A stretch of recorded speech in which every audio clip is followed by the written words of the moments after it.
नमस्कार दोस्तों, स्वागत है आप सभी का जेबीएन राजस्थान न्यूज में। मैं हूं आपका दोस्त इमराज जाट और लेकर आ गया हूं आज राजस्थान की तमाम बड़ी खबरें।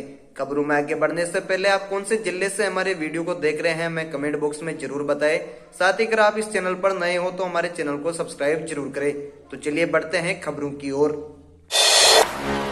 12वीं पास युवाओं के लिए सीआरपीएफ में वैकेंसी। 30 साल तक की उम्र के उम्मीदवार कर सकेंगे अप्लाई। 92,300 रुपए तक मिलेगी सैलरी। सरकारी नौकरी की तैयारी कर रहे युवाओं के लिए अच्छी खबर है। केंद्रीय रिजर्व पुलिस बल सीआरपीएफ ने असिस्टेंट सब इंस्पेक्टर और हेड कांस्टेबल के 1458 पदों पर वैकेंसी निकाली है। ऐसे में भर्ती प्रक्रिया में शामिल होने के लिए 12वीं पास उम्मीदवार आज रात 12 बजे तक केंद्रीय रिजर्व पुलिस बल की आधिकारिक वेबसाइट पर जाकर आवेदन कर सकते हैं। पुरुष और महिला दोनों उम्मीदवारों के लिए न्यूनतम आयु सीमा 18 साल और अधिकतम आयु सीमा 25 साल है। हालांकि बता दें कि एससीसी एसटी कैटेगरी के अभ्यर्थियों को अधिकतम आयु सीमा में 5 साल और ओबीसी कैटेगरी के अभ्यर्थियों को 3 साल की छूट दी जाएगी। जनरल और ओबीसी कैटेगरी के उम्मीदवारों को 100 रुपए आवेदन शुल्क देना होगा, जबकि अनुसूचित जनजाति, अनुसूचित जाति और महिला वर्ग के उम्मीदवारों से कोई आवेदन शुल्क नहीं लिया जाएगा।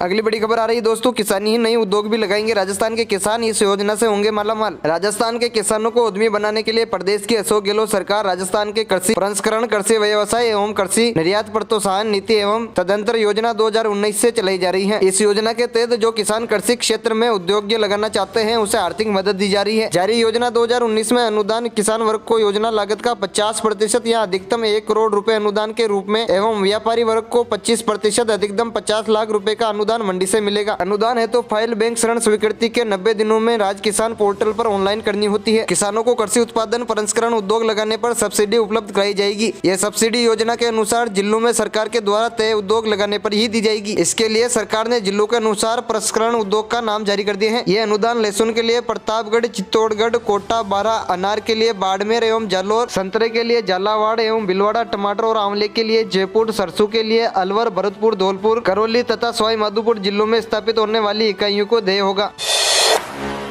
अमृत वन बरसी मावेट 5 जिलों में 14 लाख हेक्टेयर रबी फसलों को फायदा, बढ़ेगी पैदावारी। भरतपुर संभाग में सोमवार से हो रही मावेट को देख किसान अच्छी पैदावारी की उम्मीद कर रहे हैं। मावेट जो चना गेहूं जैसी फसलों के लिए फायदेमंद है। संभाग में सोमवार रात से ही रुक रुक कर मावट हो रही है। मावट से किसानों के चेहरे खिल गए हैं। मावट गेहूं चना जो फसलों के लिए अमृत समान है। मावट का भरतपुर समेत संभाग के धौलपुर, कैरोली, सवाई माधोपुर और अलवर जिलों में रबी की फसलों को लाभ मिलेगा। सोमवार रात से ही पूरे संभाग में रुक रुक कर बरसात का दौर चल रहा है। मंगलवार को दिन भर बादल छाए रहे, कई बार रुक रुक कर बरसात हुई। सोमवार शाम से अचानक मावट होने से एक बार फिर से सर्दी तेज हो गई है। शीतलहर से तापमान में गिरावट ला दी है। मौसम विभाग ने 11 जिलों में येलो अलर्ट जारी किया है। राजस्थान के 1 करोड़ 35 लाख महिलाओं को नहीं मिलेगा स्मार्टफोन, ठंडे बस्ते में गई योजना। राजस्थान के 1 करोड़ 35 लाख महिलाओं को अब फ्री स्मार्टफोन और फ्री इंटरनेट नहीं मिलेगा। प्रदेश की अशोक गहलोत सरकार ने साल 2022 में पेश किए बजट में महिलाओं को ये सौगात देने की घोषणा की थी, लेकिन अब विधानसभा में सोमवार को राज्यपाल के अभिभाषण में इस योजना का जिक्र नहीं मिला। लिहाजा ऐसा माना जा रहा है कि सरकार ने इस योजना को ठंडे बस्ते में डाल दिया है। इन चर्चाओं को इसलिए भी बल मिलता है क्योंकि सरकार ने अभी तक स्मार्टफोन खरीदे तक नहीं है और न ही इसके लिए कोई टेंडर निकाले हैं। यहाँ तक कि मंत्रियों के पास भी इस योजना के पूरे नहीं होने का जवाब नहीं है। मुख्यमंत्री अशोक गहलोत ने जब इस योजना की घोषणा की थी तब इसकी चर्चा पूरे देश में हुई थी। अन्य राज्यों में भी इसे लागू किए जाने की बात कही जाने लगी थी, क्योंकि इसके जरिए सरकार अपना कामकाज सीधे फोन के जरिए उनके पास तक पहुँचा सकती थी। एक दूसरा पहलू ये भी है, अगर सरकार इस योजना को लागू करती और प्रदेश के हर घर तक इस योजना का लाभ पहुँचाती तो इसका फायदा भाजपा की चुनाव में उठा सकती थी, क्योंकि भाजपा का IT सेल बहुत मजबूत है। ऐसे में जो महिलाएं अभी तक स्मार्टफोन के संपर्क में नहीं आई वो भी इसके प्रभाव में आ जाती। गौरतलब है कि चिरंजीवी योजना के तहत रजिस्टर्ड प्रत्येक घर की महिला सदस्य जिसकी आयु 18 वर्ष हो उनको एक स्मार्टफोन और उसके साथ 3 साल के लिए फ्री इंटरनेट कनेक्शन दिए जाते। इससे सरकार पर 3500 करोड़ रुपए का भार आता। हालांकि अभी तक ना तो कोई बजट अलॉट किया गया है और न ही आगे भी धरातल पर उतरता दिखाई दे रहा है।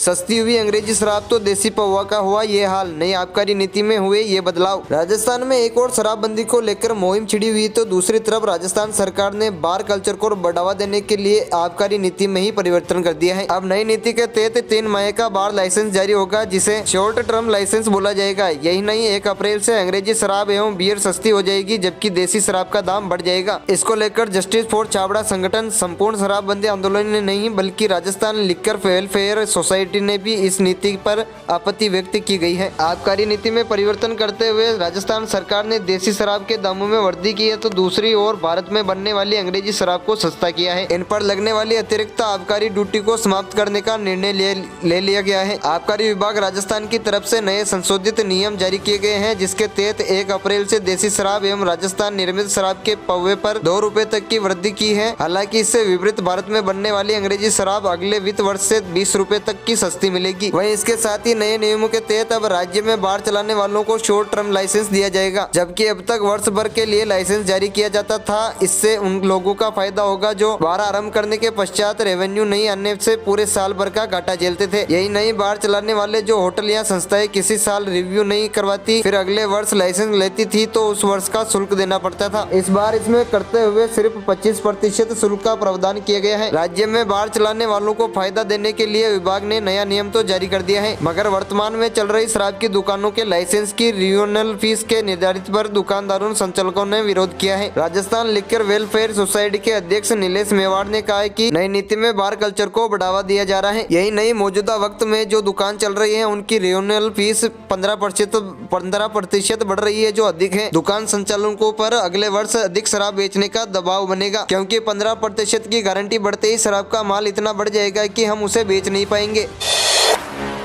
शादी करने वाले राशन कार्ड में आज ही करवा ले ये बदलाव, वरना आपको होगा बड़ा नुकसान। अक्सर परिवार में किसी पुरुष सदस्य की शादी होने या किसी के जन्म लेने पर परिवार में नया मेंबर आता है। ऐसे में आपको राशन कार्ड में परिवार के किसी भी सदस्य के नाम के अपडेशन को लेकर जानकारी होनी चाहिए। वैसे तो राशन कार्ड में परिवार के सभी सदस्यों के नाम दर्ज होते हैं, लेकिन यदि आपकी शादी हुई है या आपके परिवार में किसी नए सदस्य ने जन्म लिया है तो आपको उस सदस्य का नाम भी राशन कार्ड में जुड़वाना जरूरी है। अगर आपने इस जरूरी प्रक्रिया को फॉलो करके नए सदस्य का नाम नहीं जोड़ा है तो आपको नुकसान झेलना पड़ सकता है। दोस्तों, अगर आपके घर में भी कोई भी नया मेंबर है और आपने उसका नाम राशन कार्ड में नहीं जुड़वाया है तो आप 5 किलो अनाज से वंचित रह जाएंगे, क्योंकि सरकार हर एक व्यक्ति पर 5 किलो अनाज महीने का मुहैया करवाती है। ऐसे में अगर आप भी चाहते हैं कि आपको ज्यादा अनाज मिले तो आप अपने घर में किसी नए सदस्य का नाम इस राशन कार्ड में जुड़वा सकते हैं। अगर आप भी किसी नए सदस्य का नाम राशन कार्ड में जुड़वाना चाहते हैं तो आप ई मित्र के थ्रू इसे जुड़वा सकते हैं। ऐसे में आपको 5 किलो ज्यादा अनाज का फायदा मिलता रहेगा। साथ ही राशन में मिलने वाली दूसरी चीजों पर भी आपको फायदा मिलेगा।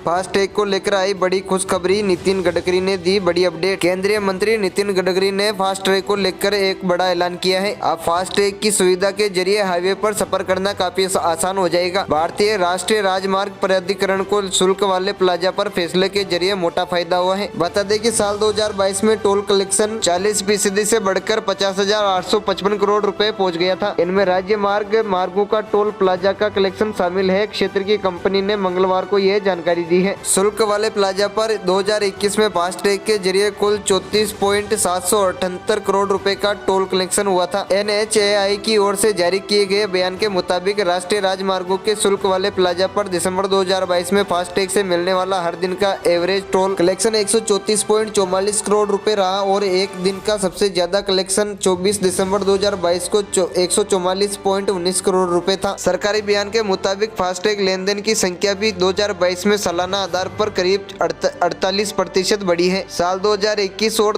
2022 में ये संख्या क्रमशः 219 करोड़ रुपए और 324 करोड़ रुपए थी। NHAI ने बताया कि अब तक 6.4 करोड़ फास्टैग जारी किए गए हैं और 2022 में फास्टैग के जरिए शुल्क काटने वाले प्लाजा की संख्या भी बढ़कर 1181,323 राज्य मार्ग प्लाजा समेत हो गई है, जो 2021 में 922 थी। फास्टैग की मदद से शुल्क वाले प्लाजा पर इंतजार का समय काफी कम हो गया है, क्योंकि इस व्यवस्था में शुल्क जमा कराने के लिए टोल बूथ पर रुकने की जरूरत नहीं पड़ती। सरकार ने सभी निजी और वाणिज्य के वाहनों के लिए फास्टैग को अनिवार्य बना दिया है। जिन वाहनों पर वैध या चालू फास्टैग नहीं होता उन्हें जुर्माने के रूप में टोल शुल्क की दुगनी राशि का भुगतान करना पड़ता है। तो दोस्तों, ये थी आज की राजस्थान की तमाम ताजा बड़ी खबरें। अगर आप ऐसी खबरें रोज देखना चाहते हो तो आप हमारे YouTube चैनल को सब्सक्राइब जरूर करें। साथ ही हमें कमेंट बॉक्स में जरूर बताएं कि आप राजस्थान के कौन से जिले से हमारे वीडियो को देख रहे हैं और ये खबर आपको उपयोगी लगी हो तो आप हमारे वीडियो को लाइक जरूर करें। हमारे चैनल पर आपको राजस्थान की रोज की 25 बड़ी खबरें देखने को मिल जाएगी। तो दोस्तों, अगर आप भी राजस्थान से हो तो प्लीज हमें सपोर्ट करके हमारे चैनल को सब्सक्राइब करना ना भूले।